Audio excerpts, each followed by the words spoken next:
In the previous video, we discussed how enzymes normally want to react with their specific target molecule, their substrate.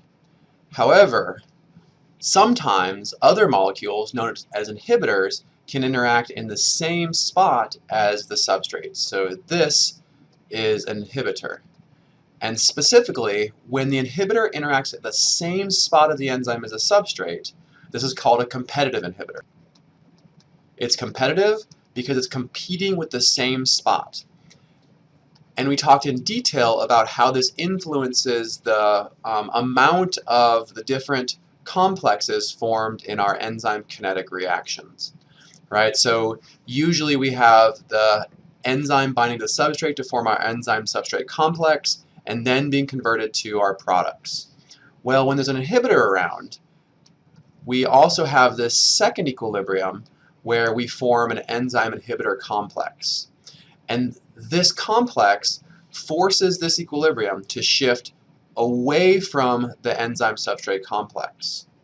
So consequently, when we consider the important equilibrium here, when we consider this equilibrium, which is related to our Km, if there's an inhibitor present, if we have a competitive inhibitor, we're going to see that this Km value is actually larger than when it's uninhibited. So Km for an inhibited reaction with a competitive inhibitor is larger than Km that's uninhibited. Vmax, though, ends up being unchanged. So Vmax is unchanged. And that's because if we continue to add more and more and more substrate, this reaction will keep shifting more and more towards the enzyme-substrate complex. So at some point, at some concentration of substrate, we can satisfy the criteria that the total enzyme-substrate complex is equal to the total concentration of our enzyme. Therefore, Vmax is not changed. It just takes a lot more substrate to get there. Okay, so let's think about how this looks on a plot. All right, so what we're looking at here is a plot of measured reaction velocity.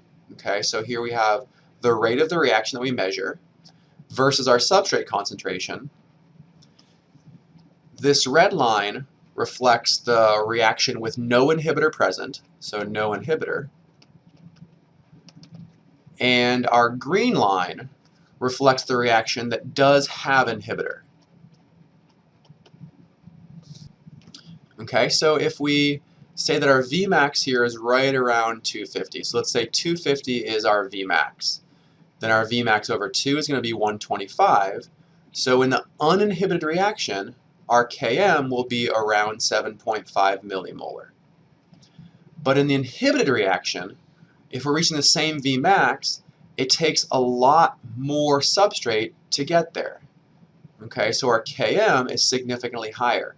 So our measured Km would actually be up closer to 15 millimolar when there's an inhibitor around.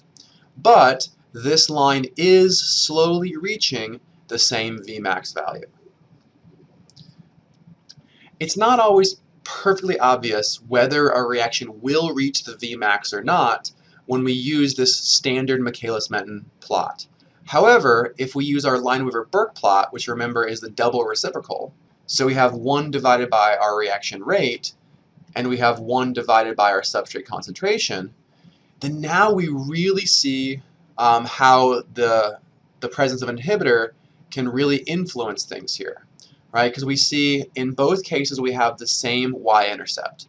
So B is the same, and that's because you remember B equals 1 over Vmax.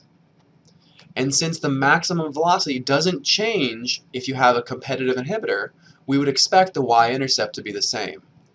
But our slopes here are much different, right? So we have a very different slope between these two reactions. And that's because the slope is equal to Km over Vmax.